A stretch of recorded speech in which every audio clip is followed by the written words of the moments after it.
Hello class. Today, for my demonstration speech, I'm going to show everybody how to make the best cup of coffee. Essentially, the best cup of coffee. I'm going to be using a pour-over style method. Some things some of you may have never seen before, but here goes. So you don't have to make coffee like this to have a good cup of coffee. Really what it comes down to is the beans that's being used. So I'm using some coffee from Variety Coffee from Brooklyn, New York right now. I've also got some other specialty coffee from Cause Roast that's roasted right here in Greensboro, North Carolina. But one of the things I do want to mention is that you don't have to make coffee like this. But if you do, you're going to have the best cup of coffee. But as long as you have the knowledge, you can make this. It only takes patience and attention to detail, because there's a lot of things that come into the mix when making a cup of coffee. Now, to start.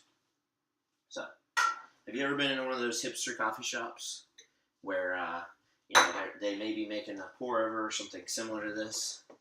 Well, that's where you've probably seen this before. But just so you know, it's not just snooty, uppity people like that make coffee like this. So, starting out today, what we're going to be doing is we're going to be brewing a 1:16 ratio. So what that means is there are going to be equal parts water. So pretty much, to put it in a easier way to understand, we're using 22 grams of coffee to 352 grams of water. The water I have brewed right now, and it's right at 209 degrees right now. Normally you want it somewhere between 195 to 205 degrees, and right now I brew it a little bit past that for the simple purpose of making sure that throughout my brew that the water stays consistently the same temperature, or in the same temperature range that we need. So, first thing I did, I ground. I'm going to grind 22 grams of coffee. Like I said, there's a couple things that we need. That's one of the first things. One of the second things is a pour-over device. So before we get in that, we've got a couple of pour-over devices here. So essentially, you can see these two are flat bottom. They've got a couple little holes in them. They essentially go over something. It's a coffee pot, just manual. You're the coffee pot. So we got a couple of those. We got one here. This is more of a cone. As you can see, it's cone. It's flat here, but it's a cone. It's gonna be a little different. This one's a little different. The one we're gonna be using is this one right here called the Cleto Wave. It's my personal favorite. A couple of the things we do have here. There's an AirPress. This is a little different. It's not necessarily a pour device, but it's another very popular manual coffee device that we do use. And we're going to need some filters, of course. So I got some filters right here for our Cleto Wave. Some carafes. Got a couple different things here you can brew into. I like to use these rather than a mug. You can use a mug, just a normal mug. But you just need to make sure that you got enough space for brewing in that mug. So those are pretty much the tools you have. Oh, another big thing is scale. Scale is a huge thing. Can't really make a cup of coffee if you don't know how much water is going in, how much beans you're grinding, things of that sort. So the water's pre-ground. Got a kettle right here. You guys can all see. It's a gooseneck kettle, so you can control with this. You can control the your motion. You can control where the water's going on the brew bed. So, and when I say brew bed, I know I'm saying some things that people may not understand. Brew bed is simply the grounds that are in the pour-over device, and you're brewing into that, say, bed. So, that's the brew bed. So we're using that right there. We're going to grind this up right here, and then we've pretty much gone over everything now that we're going to be using, and next we're essentially prepping. We're in the middle of prepping. So, right now I'm going to go ahead and grind this. Make sure it's on the right setting for your grinder. So mine's on the right setting. It's a little different for each grind you need for whatever device you're using or whatever coffee you're using.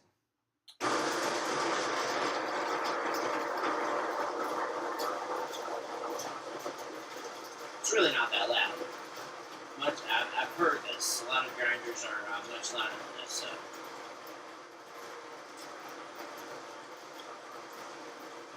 And this is a burr grinder. That's what you essentially, that's what you're looking for. You're looking for a burr grinder rather than a blade grinder. With a blade grinder, you're going to have lots of inconsistent grinds. And with a burr grinder, everything's going to be much, much more consistent. So, now onto the prepping. We've got our grounds. So now, we're going to get a filter. We've got our water. We're going to get a filter. Next is we're going to pre-wet this filter. Now, you may ask, why in the world are we pre-wetting a filter that have the water's already going to be going over the water, so the filter, I mean. So why in the world are we pre-wetting it? Well, I'm glad you asked, because we don't want a paper taste in our coffee. I know that sounds a little crazy to some, but trust me, if you've ever had a coffee where it's not been pre-wetted and something that has been pre-wetted, you will notice a very different taste. Even just tasting water that has paper in it, that's already been rinsed, you'll taste a big difference. So, pretty much with a Kalita Wave pre-wetting, we just pour straight into the bed of it. We don't want to mess up the filter by any stretch, so we're just going to pour straight in so it doesn't cockeye off to one side or anything like that. All the way to the top. Set your kettle back on. Now, we're getting to the nitty-gritty. The good part. About to brew. So, when this finishes, we're going to go ahead and dump this. When it gets just about done, normally I'll dump it a little bit without making too much of a mess. Make sure it's all cleaned in there. Dump that water. Now dump your grinds in. Like I said, we're at 22 grams of coffee. Now, I haven't spoken about our water, but our water is 352 grams of water. We'll go through the brew bed here. Now, a few things here. The first thing we're going to notice is a bloom. It's the first stage in brewing, is a bloom.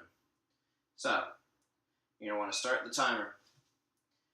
You're going to brew into it in counterclockwise motion.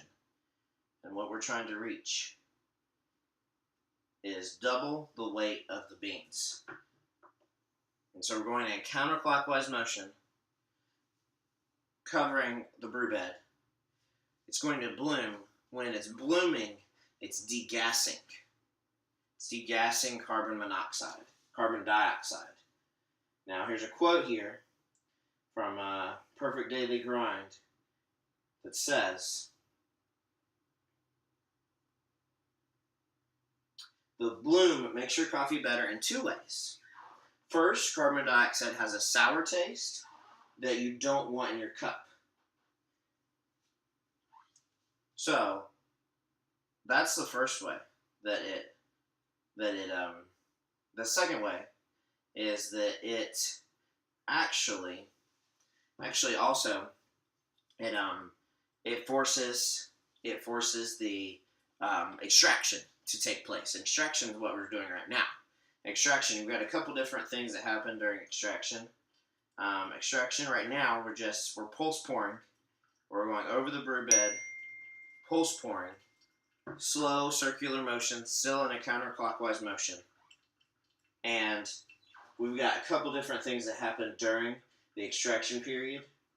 During that extraction period, there's just a few chemicals that get released. You've got your sugars. You've got your fruity acids first, then sweetness, and then your last is the bitters. So right now, we're still pulse pouring every couple minutes. We're trying to, not every couple minutes, every couple seconds or so, because what we're trying to reach is a 352 water total weight, 2 in 3 minutes. So, right now we're at 217. And the thing is, you can always catch, if you get behind, you can always catch up with that with the pouring, because you can pulse pour a little bit more, pulse pour a little bit less. But it's very key to make sure you stay within the parameters of that brew time, because the extraction, the longer the brew bed is hit with that extraction time, the change in coffee that can take place. Because there's so many different variables that take place when brewing coffee. You've got your grind, you've got your water, you've got your the pulse pouring, you've got the even coffee you're using, your bloom. I mean, there's different ways you can even manipulate the extraction. And when you manipulate the extraction, you're agitating, so you're stirring at certain times to bring out different things in the coffee. So this end phase that just happened refers to the last 5 and 40% of the brew, and that's also some perfect daily grind. Like I was explaining, you're trying to get that weight, the exact weight, 352. That 352 we're trying to reach, and so we met that. We met 352. We're done with this. I normally give the carafe a little swirl to make sure everything comes together there. And then after that, it's really just enjoying the cup of coffee. So, many of you may have not seen anything like this before, but this coffee's different. Let me tell you, this coffee is very different. So, in this certain coffee, it's a Ethiopia. So in this, I get a lot of tropical fruits, and then at the end, there's a little caramel that comes in. So really, I mean, when I enjoy this cup of coffee, I'm just trying to see what notes I'm being pulled out of that to enjoy that coffee. So in conclusion, we have brewed a wonderful cup of coffee today. A wonderful cup of coffee. Wish you guys could taste this. Those tropical fruits, those caramel comes in at the end. It's great. So, lastly, you have the knowledge now to brew a amazing cup of coffee with everything here. Yes, it is not for everyone. I will give you that. But I encourage all of you to go out, find a local specialty coffee shop. If you need help, send me a reply in the comments, and I can help you out with the local coffee shop. Or go to most people have a Whole Foods in their town, Whole Foods, Fresh Market, some type of organic grocery store, and those stores are going to have beans that you can just take home, put in your coffee pot, and I guarantee you're going to have a much better coffee experience. And when it comes down to it, that's all that I want everybody to have. That's why I chose to do this video today, is because I just love coffee so much, and I want everybody to enjoy it the best they can with the highest quality beans. And no, you don't have to brew it like this, have a good cup of coffee. I choose to. I want the best, but I would just love everybody to get some good coffee. So, I hope you enjoyed my presentation, and I hope you got something out of it, and I hope everybody out there chooses to have some better coffee. Thanks.